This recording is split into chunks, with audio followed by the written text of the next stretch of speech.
Select करके okay कर दिया।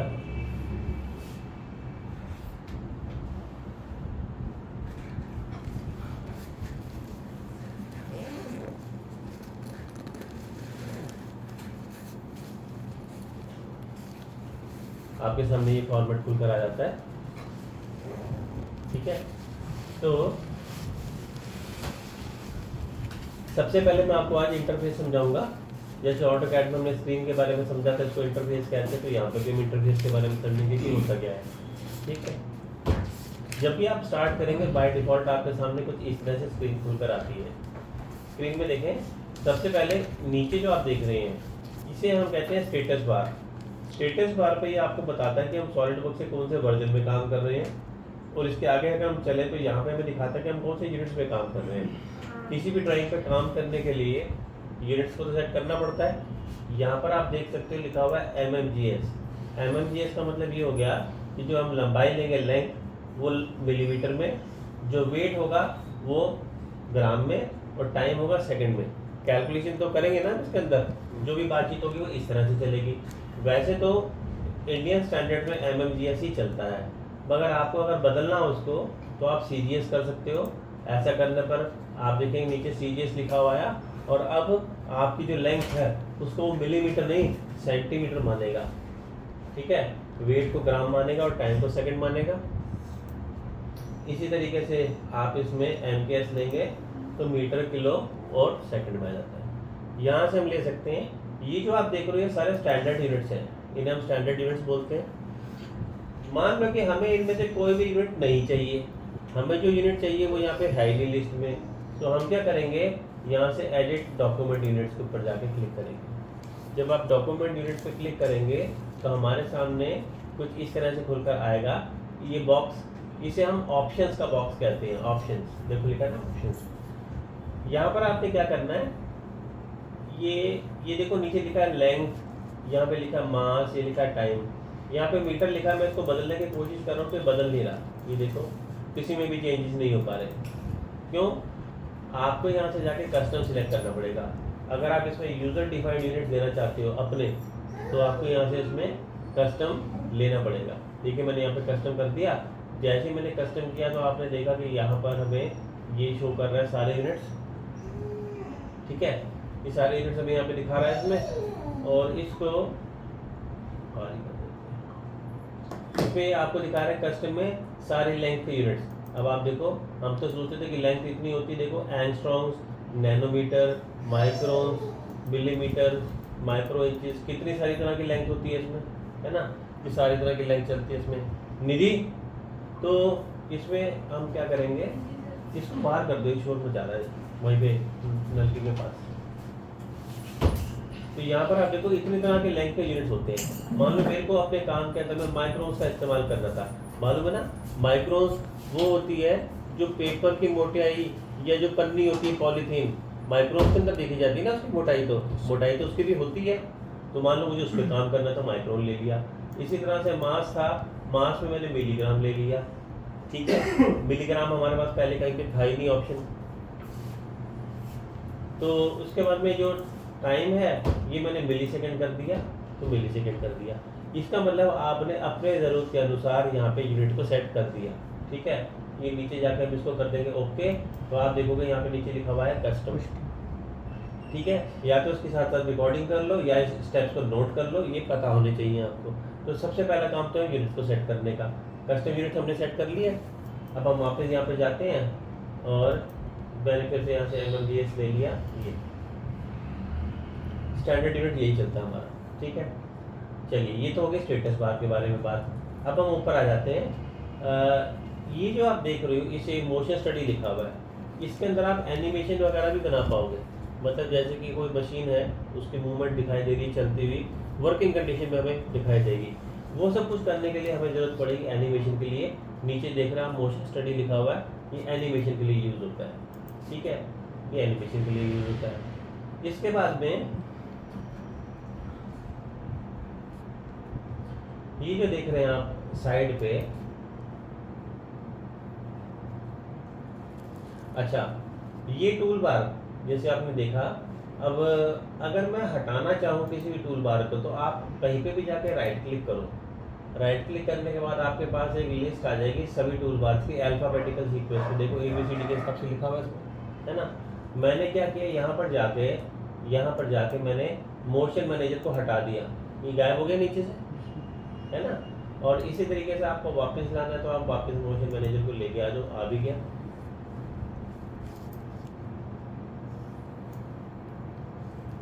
ठीक है, जिन जिन पे टिक लगा हुआ है वो ऑलरेडी ओपन है, जिन पे टिक नहीं लगा वो अभी क्लोज है। साइड में जो आप देख रहे हो इसको हम कहते हैं टास्क पेन। मैंने इसको यहाँ से हटा दिया तो देखो टास्क पेन गायब हो गया। वापस लिया हमने यहाँ से टास्क पेन को सिलेक्ट करा, फिर टास्क पेन वापस हमें दिखाई देने लगा। ये देखिए अल्फाबेटिकल सीक्वेंस में दिया हुआ है, ये रहा टास्क पेन, मैंने वापस दिया तो आ गया।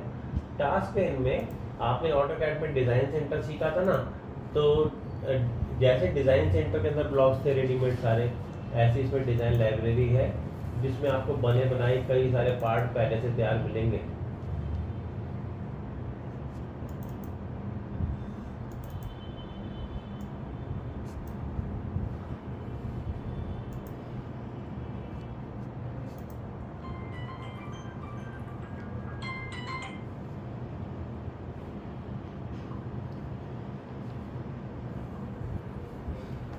ठीक है, इस तरह के कई सारे पार्ट्स इसमें पहले से बने बनाए में दिए गए हैं। ये सब टास्क पेन में था।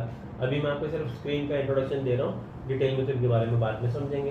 अब और ऊपर आ जाती हैं, ये जो देख रहे हैं आप इसे हम कहते हैं ग्राफिक स्क्रीन। ये जो स्क्रीन आप देख रहे हैं इसको हम ग्राफिक स्क्रीन कहते हैं। 2D या 3D का जो भी काम होगा सारा हमारा इसी पे होगा। नीचे जो आप देख रहे हो इसे हम कहते हैं ओरिएंटेशन। ये फिलहाल हमें दिखा रहा है कि हम ट्राइमेट्रिक व्यू पे काम कर रहे हैं। मैंने यहाँ से जाके इस वाले व्यू को बदलना चाहा, मैंने यहाँ से जाके क्या किया कि व्यू यहाँ से ओरिएंटेशन है, देखो ये जो दिखा रहा है ये टॉप व्यू है, ऊपर वाला टॉप फेस इसमें किया हुआ हाईलाइट। जैसे मैंने लिया इसने इसका टॉप दिखा दिया, नीचे भी टॉप लिखा आया। अगर आपने यहाँ से जाके ले लिया फ्रंट तो इसने फ्रंट दिखा दिया आपको। ठीक है, इस तरीके से ओरिएंटेशन का टूल बार है जहाँ से आप top, front, back, right, left सारे व्यूज ले सकते हो। इसके अलावा यहाँ पर आप देखो आइसोमेट्रिक, डायमेट्रिक और ट्राइमेट्रिक देख रहे हो, तो इसमें ना एंगल का फर्क है। आप देखो इसके अंदर में फेस अलग तरीके से दिखाई दे रहा है, इसमें अलग और इसमें अलग, बस एंगल का फर्क होता है। इसके अंदर में 30 डिग्री होता है, एक पे 45 डिग्री होता है। इस तरह से एंगल का फर्क रहता है। आप यहाँ से चाहें तो व्यू भी सिलेक्ट कर सकते हैं। ये देखिए मैंने व्यू ले लिया इसमें। ठीक है, तो ये आपने देखा, इसे हम कहते हैं ओरिएंटेशन, और ये दिखाता है हमें स्क्रीन पे व्यू। ये जो टूल बार आप देख रहे हो ये वाला, जिसमें मैंने आपको अभी ओरिएंटेशन के बारे में बताया, इसी में हमारे पास नंबर 1 की जो ऑप्शन है ये है स्केल जूम टू फिट। तो इसमें क्या है, मान लो मैंने अपनी ड्राइंग को कहीं छोटा बड़ा कर दिया, अब मैं चाहता हूँ पूरी स्क्रीन पे वापस आ जाए, तो हम जैसे जूम ऑन करते थे वैसे आप इस पर क्लिक करोगे और ये स्क्रीन के ऊपर सेट होकर आ जाएगा। तो ये हो गया जूम टू फिट। इसकी शॉर्ट फॉर्म FP होती है। अगर मैंने डायरेक्टली F का बटन प्रेस कर दिया तो भी ये सेट हो जाएगा। शॉर्टकट, अगर आप फास्ट काम करना चाहते हो तो आपको शॉर्टकट आने चाहिए। ठीक है, इससे दूसरे नंबर पे जो आप बटन देख रहे हैं, इसका बेसिकली इस वाले टूल बार का नाम है view heads up. View heads up, देखिए मैंने राइट क्लिक करा और इसी में आप देखोगे तो नीचे दिखाई दे रहा है एक व्यू का नाम से भी है और एक व्यू हेड्स अप के नाम से भी है। ये हेड्स अप वाला है, मैंने जैसे इसको हटाया तो आपने देखा ऊपर से गायब हो गया वो, और आप वापस लगाना चाहते हो तो आप वापस इसको ले लो तो वापस दिखा देगा। ठीक है, ओके ठीक। तो दूसरे नंबर पे मैं आपको बताया था, यहाँ व्यू से रिलेटेड सारी ऑप्शंस है। दूसरे नंबर पे जो आप देख रहे हो ये है जूम विंडो। अगर हमें किसी को बड़ा करके देखना हो व्यू को, ये देखो विंडो बना लो उसके आसपास, उतना इससे बड़ा करके दिखाएगा। ठीक है, तीसरे नंबर पे है जूम प्रीवियस। आप इस पर क्लिक करिए, पिछला व्यू दिखाएगा, फिर उससे पिछला, फिर उससे पिछला, फिर उससे पिछला। जितनी बार मैं क्लिक करता रहूँगा ये आपको पिछला व्यू दिखाता रहेगा, और एक पॉइंट के बाद जब व्यू खत्म हो जाएंगे तो वो कहेगा कि और कोई पिछला व्यू बचा ही नहीं है दिखाने के लिए। ओके, तो ये आपने देखा व्यू से रिलेटेड ऑप्शंस थी। मैंने इन तीनों के बारे में बताया और मैंने इसके बारे में भी बताया, बाकी सब के बारे में भी समझेंगे। फिर अभी तो फिलहाल आपको ये समझा रहा हूँ कि इस टूल बार का नाम है व्यू हेड्स अप। ठीक, अब हम और ऊपर चलते हैं। यहाँ पर ये जो देख रहे हैं आप, टाइटल बार कहते हैं इसे, जस्ट लाइक ऑटोकैड ये टाइटल बार है। टाइटल बार में आपको ये ऊपर दिखाता है हमारी करंट फाइल के नाम को। हमारे कंप्यूटर में कई सारी फाइल है, पर काम तो हम एट ए टाइम एक पे ही करते हैं ना। जिस पे भी आप काम करते हैं उसे हम करंट फाइल कहते हैं। आपको उसका नाम यहाँ पे लिखा हुआ मिलेगा, ठीक है। टाइटल बार से, हाँ, ये इस पे, ठीक है, टाइटल बार पे। फिलहाल हमने एक फ्रेश फाइल शुरू की थी, तो इसलिए इसका नाम इसने पार्ट 1 दे दिया। अगर हम अपनी फाइल को सेव करके कुछ और नाम देंगे तो वो नाम आएगा यहाँ पे शो करता है। दूसरी बात, ये जो आप देख रहे हो इसे हम कहते हैं स्टैंडर्ड टूल बार। सॉलिडवर्क्स में काम करते समय कई ऐसे कमांड हैं जिनका इस्तेमाल आप बार बार करते रहोगे, जैसे new, open, save, print, undo, redo, refresh etcetera. और ख़ास तौर से आखिरी में जो ये ग्रीन कलर पे लिखा हुआ है, ये ऑप्शन है। इसको क्लिक करने पे आपके सामने वही बॉक्स खुल कर आएगा जो मैंने पहले भी दिखाया था यूनिट्स के टाइम पे। देखो ये खोला हमने, इसमें एक बटन है सिस्टम ऑप्शन का और एक है डॉक्यूमेंट प्रॉपर्टीज़ का। तो देखा आपने, इसके अंदर यूनिट्स दिया हुआ है। कुल मिला के ऑप्शन के अंदर आप अपने यूज़र डिफाइंड सेटिंग्स दे सकते हो कि आप क्या चाहते हो और किस तरीके से चाहते हो, ठीक है, वो सब इसमें मिलेगा। इसका हमारा काफ़ी यूज़ होने वाला है। तो ये था स्टैंडर्ड का टूल बार, ठीक। इसके आगे जो आप देख रहे हो इसे हम कहते हैं मेन्यू बार। मेन्यू बार, जिस तरह से होटल रेस्टोरेंट में जाने पर आपके सामने मेन्यू कार्ड आ जाता है ना, उस मेन्यू कार्ड के अंदर में लिस्ट डिटेल होती है सारी चीज़ों की, आइटम की, ठीक वैसे ही जैसे मैंने किया यहाँ पे। दरअसल सॉलिडवर्क्स में कई सारी कमांड्स हैं। सभी कमांड्स को एक साथ न रखकर अलग अलग कैटेगरी और ग्रुप में बांट दिया, जिससे कि हमें काम करने में सुविधा हो। जैसे हम ऑटोकैड में तो यही करते थे ना, ठीक, इसके अंदर में भी वैसा ही है, ठीक। तो आप ये देखिए, मैंने जब एडिट के मेन्यू पे क्लिक करा तो आप देखो undo, redo, select all, cut, copy, paste, वो सब आ रहा है ना जो एडिटिंग के लिए हमें चाहिए होता है, वो सब आपको यहाँ दिया गया है। यहाँ पे भी आप देख सकते हो शुरू की जो ऑप्शन है ना, अनडू वाली है सारी, तो इसके बाद बीच में लाइन लगी हुई है। इस लाइन को कहते हैं सेपरेटर। बेसिकली इसने ग्रुप बना दिया ये कि इसमें सारे अनडू वाली ऑप्शन है। फिर इसे अगली ऑप्शन क्या है, ये कॉपी पेस्ट वाली ऑप्शन है। तो यहाँ पर ये देखो सब कुछ आपको वही दे दिया उसने, कट, कॉपी, पेस्ट, डिलीट और सिलेक्ट ऑल, है ना। तो बेसिकली उसने क्या किया कि सभी कमांड को अलग अलग कैटेगरी में तो बांट दिया।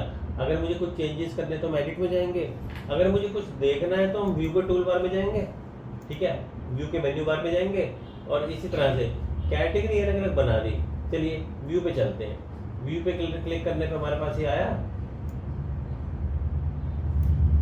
मैंने आपको स्टेटस बार के बारे में बताया, जो नीचे होता है स्टेटस बार। मोशन मैनेजर के बारे में बताया, तो ये होता है। तीसरे नंबर पर टास्क पेन है, जिसमें डिज़ाइन लाइब्रेरी होती है, वो ये होता है। चौथे नंबर पे आप देखो यहाँ पे लिखा हुआ है टूल बार्स और फीचर मैनेजर ट्री एरिया। तो ये जो आप देख रहे हैं साइड पे, इसे हम कहते हैं feature manager tree area. Short form में इसको ट्री बोला जाता है, लंबा नहीं बोलते हैं उसको। नहीं, ये तो टास्क पेन है, ये जो साइड पे आप देख रहे हो इसे हम ट्री बोलते हैं, ठीक है। अगर मैंने यहाँ से देखो, इसमें से मैंने ट्री को हटा दिया, हट गया। आप यहाँ पे F9 के बटन से ट्री को ला भी सकते हैं, हटा भी सकते हैं, ला भी सकते हैं और हटा भी सकते हैं, ठीक है। अच्छा, इसका यूज क्या होता है, यहाँ पर आप देखो, मैंने जब फ्रंट प्लेन लिया तो फ्रंट में ये दिखाई दिया, ये इसका राइट प्लेन दिखाई दिया, और ये इसका टॉप प्लेन दिखाई दिया। टॉप, राइट, फ्रंट प्लेन दिखाई दे रहे। और तो आप देखो ये मटेरियल भी लिखा हुआ है नॉट स्पेसिफाइड। मान लो कि मैं ये जो बना रहा हूँ इसको मैंने एक मटेरियल दे दिया, मैंने यहाँ पे जाके ले लिया रबड़। इसका कलर भी आप देखो रबड़ के जैसे दिखाई देने लगा, और मैं इसमें चेक करता हूँ इसका वजन या वेट कितना होगा। इसने हमें बता दिया कि जो इसका वेट है वो इतना होगा इसमें, ठीक है ना। ये देखो मास लिखा है 14.03 ग्राम्स।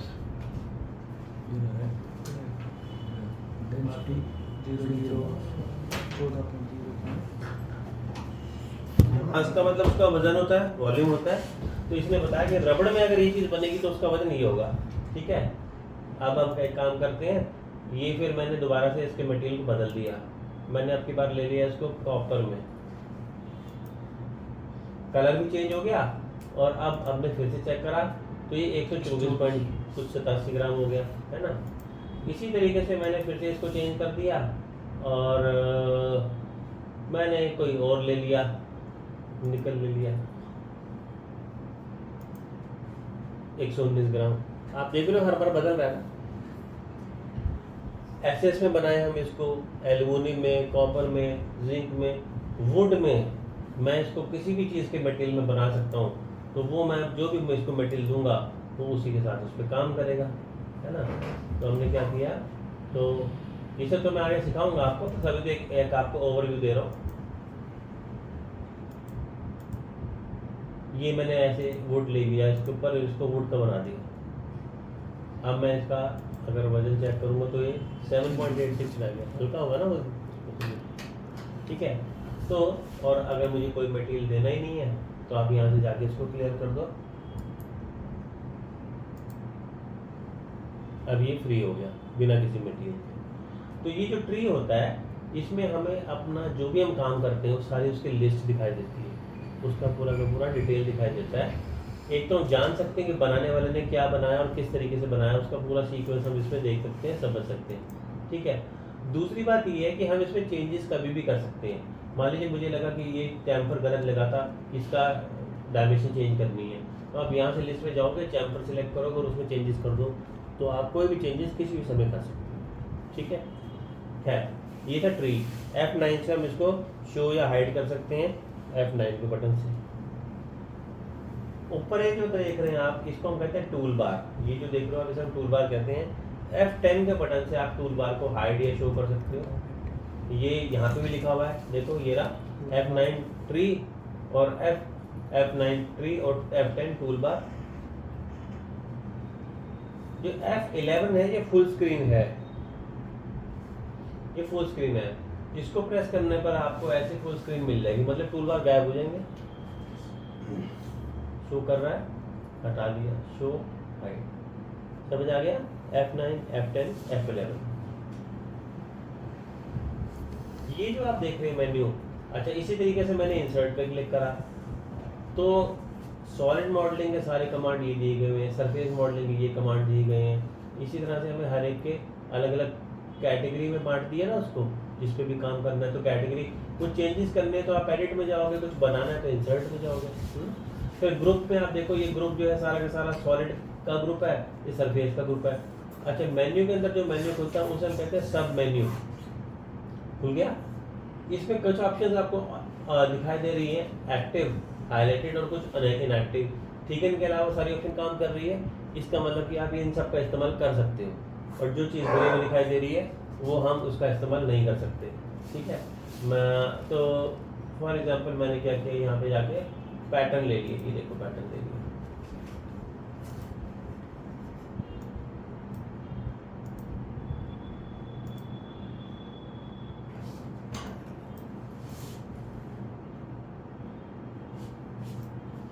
जो एरे कमांड आपने सीखा था पहले, याद है ना, आपने पहले एरे कमांड किया था एक ऑटोकैड में, सेम वैसे ही ये कमांड भी है।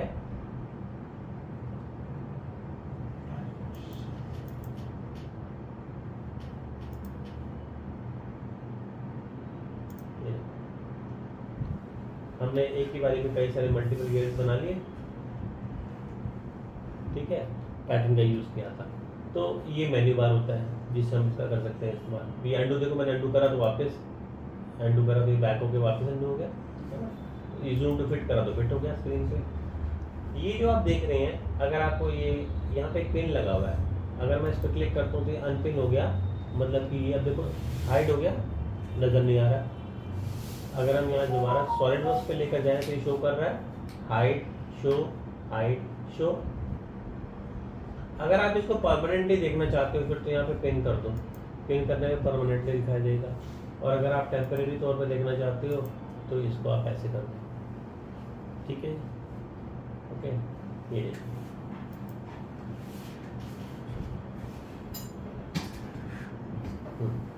अब ये जो आप देख रहे हैं, मैंने जब फीचर पे क्लिक किया तो टूल बार बदल गए, स्केच में बदल गए, इवैल्यूएट में बदल गए। ये जो आप देख रहे हैं इसे हम टैब कहते हैं। अगर मैं यहाँ पे राइट क्लिक करूँ तो आप देखो कि इन पे ऑलरेडी 3 के ऊपर टिक लगा हुआ था, 3 तो खुले ही हुए हमारे पास, अगर मैंने यहाँ से शीट मेटल सेलेक्ट कर लिया तो शीट मेटल भी आ गया, देखो शीट मेटल का ही आ गया, पहले तो नहीं आ रहा था। आप जो जो ओपन करना चाहते हो वो आप यहाँ से ओपन कर लो, हटा भी सकते हैं, लगा भी सकते हैं, पर कम से कम इसके अंदर में आपका स्केच और इवैल्यूएट ये दोनों तो कम से कम रहने ही चाहिए। ठीक है, इन सभी को मत हटा देना, कभी आप हटा दोगे तो उसका एक मुश्किल और लंबा तरीका होता है फिर वापस लाने का, इसलिए हमें सबको हटाना नहीं चाहिए। हम जिस पे भी क्लिक करते हैं वही टूल बार हमें शो होते हैं। ठीक है जी, इतनी बात क्लियर हो गई। अब मैंने यहाँ पे स्केच लिया, तो ये लिखा आपने फ्रंट टॉप राइट प्लेन दिखाता हूँ, ये ओरिजिन पॉइंट भी हाईलाइट कर रहा है। मैंने यहाँ से क्या किया, स्केच लिया। स्केच का पेंसिल दिखाई दे रहा है। जब भी हम किसी चीज़ को रफ बनाते हैं तो पहले पेंसिल से बनाते हैं, फिर पेन से बाद में उसको फाइनल करते हैं, इसलिए यहाँ स्केच पे पेंसिल दिया हुआ है। मैंने यहाँ पे जाके स्केच पे क्लिक कर दिया। जैसे ही आपने क्लिक करा, हम एक काम करते हैं, फ्रेश न्यू फाइल स्टार्ट कर लेते हैं। न्यू पे गए, पार्ट सिलेक्ट करना हमारा, ओके करा हमने, हमारे पास आ गई स्केच फाइल, नहीं फ्रेश फाइल आ गई, इसका नाम पार्ट 2 लिखा हुआ है। स्केच पे आप क्लिक करोगे, ये आपसे कहेगा select a plane on which to create sketch. आप ये देखो जो हमारा ये था ना ट्री, यहाँ से शिफ्ट होकर ये सब कुछ यहाँ चला गया, और ये जो बन गया वो बन गया मैसेज एरिया, ये बन गया मैसेज एरिया। अब यहाँ पे आप पढ़ सकते हो कि आगे क्या करना है। वो हमसे कह रहा है, उसने तीनों प्लेन दिखा दिया आपको और बोला कि इसमें से किसी एक प्लेन को सिलेक्ट करो आगे काम करने के लिए। अभी आपने बिना सोचे समझे टॉप प्लेन को सिलेक्ट कर लेना है, बिना सोचे समझे टॉप प्लेन को सिलेक्ट कर लेना है।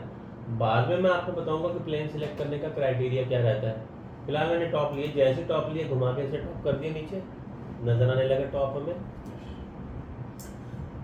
ठीक, आप ये देखो यहाँ लिखा हुआ आ रहा है एग्जिट स्केच, यहाँ भी लिखा हुआ आ रहा है एग्जिट स्केच, और अगर मैं राइट क्लिक करूँगा तो यहाँ पे भी लास्ट में दिखाई दे रहा है एग्जिट स्केच। जब हम स्केच में काम कर रहे होते हैं तो लिखा आता है एग्जिट स्केच बाहर निकलने के लिए, और जब हम स्केच में काम नहीं कर रहे होते तो खाली स्केच लिखा आता है ना। इसी से पता चल रहा है कि हम इसमें हैं या इससे बाहर है। लाइन कमांड हम यहाँ पे यूज़ करेंगे अब बनाने के लिए। आपको ठीक ऑटोकैड जैसा लग रहा है बिल्कुल, देखो ड्रॉ का टूल बार ये रहा, मॉडिफाई का टूल बार, और इस तरीके से अलग अलग इसमें दिखाई दे रहे हैं।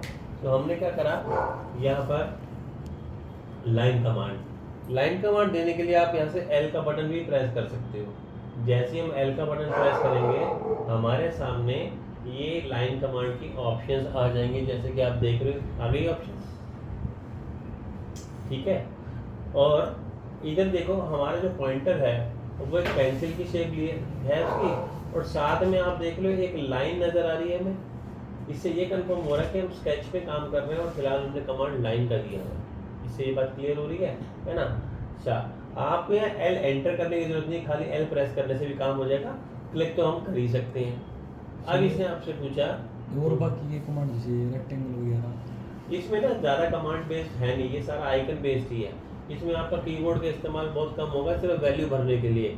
सारा का सारा काम माउस का ही है इसमें, तो इसमें आपका कमांड के शॉर्टकट्स नहीं है ऑटोकैड के जैसे। अगर आप चाहो तो हम बना सकते हैं, मगर इसमें इसने ज़्यादा खुद अपने आप से नहीं दिए हुए। अब ये लाइन कमांड हमारे पास आ गया। मैंने क्या किया, यहाँ पे देखिए मैंने एक लाइन लगाई ऐसे, ये जो लाइन मैंने लगाई ये मैंने अंदाजे से लगाई ऐसे ही, क्लिक कर दिया। फिर हम ऊपर गए, यहाँ पे गए, मैंने यहाँ जाके वैल्यू भर दी। अपनी बार बकायदा मैंने 55 की वैल्यू दे दी थी, यहाँ पे लाइन आ गई 55 की। फिर से मैंने ये वाली लाइन लगाई अंदाजे से, फिर से हमने ये लाइन लगा दी वैल्यू के लेके।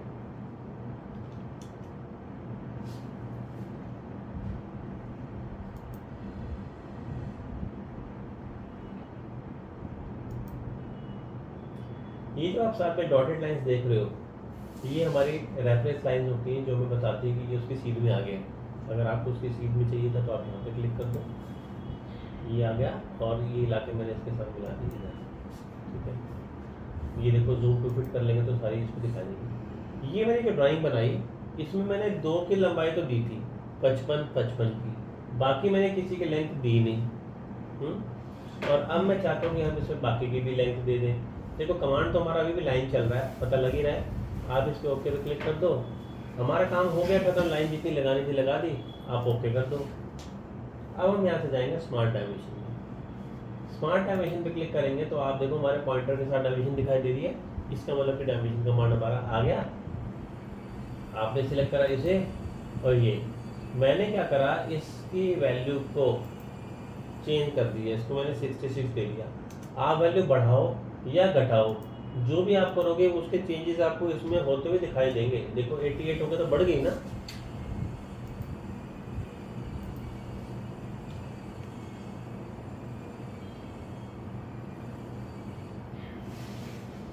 ये बढ़ गई।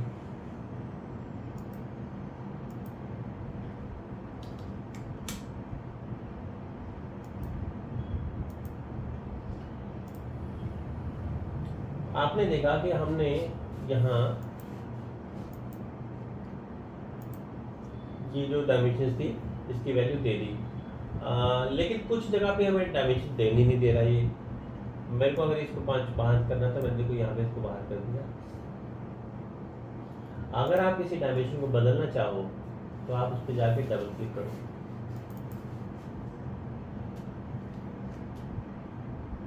बदल जाए। देखा आपने, मैंने इसको बदल दिया था, ठीक है।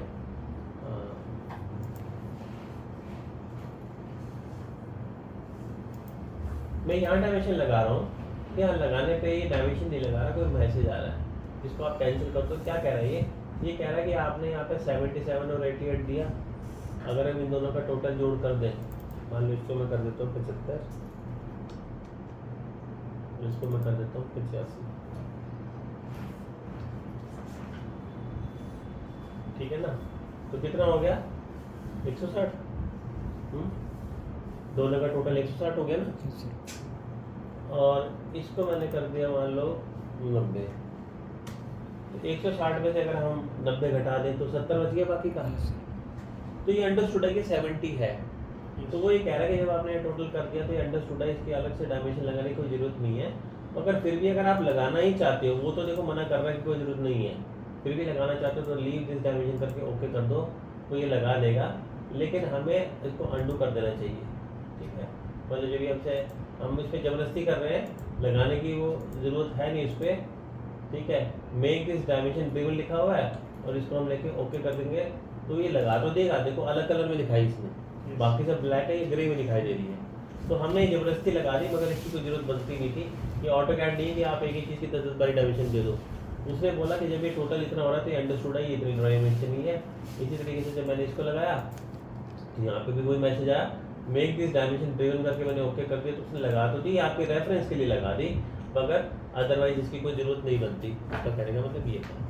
तो जब हम इसमें काम करते हैं तो आप ऑटो कैड के जैसे चाहो तो वैल्यू दे दे के भी काम कर सकते हो, जैसे मैंने यहाँ पे पहले ये वैल्यू दी और लाइन लगाई। और आप चाहो तो बाद में भी आप उसको डायमेंशन दे सकते हो। इस वाली ड्राइंग मैंने आपको दोनों काम करके दिखाया, हमने साथ साथ डायमेंशन भी लगा के देखी और बाद में भी डायमेंशन लगा के देखी, और उस पर डायमेंशन लगा के हमने अप्लाई करके भी देखी इसमें, ठीक है। तो अभी आपने फिलहाल क्या करना है, पहली बात तो ऑटो कैड से इस पर काम करने का फ़र्क रहता है, इसमें कीबोर्ड का इस्तेमाल बहुत कम है, ऑटो कैड पर बहुत ज़्यादा इस्तेमाल करते हैं, इसमें माउस का ज़्यादा यूज़ है। तो अभी तो आपको इस इंटरफेस के साथ कंफर्टेबल होने में थोड़ा सा टाइम लग जाएगा, शुरू की आदत जो है वीक बनाने में टाइम लग जाएगा। आपने करना ये है कि मैंने आपको भी कमांड, हालांकि लाइन की ऑप्शन मैंने आपको बता दी। टेस्ट में क्या होता है, सीधी लाइन लगानी होती है तो आप ऐसे लगाते हो, छोटा सा येलो कलर में आपको दिखाई दे रहा है हॉरिजॉन्टल का निशान इसके आगे, और इसमें छोटा सा वर्टिकल कलर पे लाइन पे दिखा रहा है। इसमें ऑर्थो नहीं होता, हॉरिजॉन्टल और वर्टिकल जो आप देख रहे हो इसी से पता लग रहा है कि इस पे ये लग गया, इसे रिलेशन कहते हैं। आप देख रहे हो ग्रीन कलर में जो दिखाई दे रहे हैं कि रिलेशन है, कि मतलब ये लाइन हॉरिजॉन्टल और ये लाइन वर्टिकल है, ठीक है। तो आपने अभी तो क्या करना है, फिलहाल अपने आप से लाइन कमांड दो, जो पहली ऑप्शन है एज स्केच की, इसके बेस पे आप कोई भी फिगर ऐसे बनाओ, उसमें से कुछ डायमेंशन आप साथ साथ भी दे सकते हो और कुछ अलग अलग भी दे सकते हो, ठीक है। अभी आपने अपने आप से सिर्फ इतना ही करके देखना है, ठीक है। अगली क्लास में मैं फिर आपको बाकी चीज़ें बताऊंगा। पहले तो आज मैंने आपको इंटरफेस ही समझाया एक तरीके से, लाइन कमांड भी प्रॉपर मैं आपको कल ही करवाऊंगा।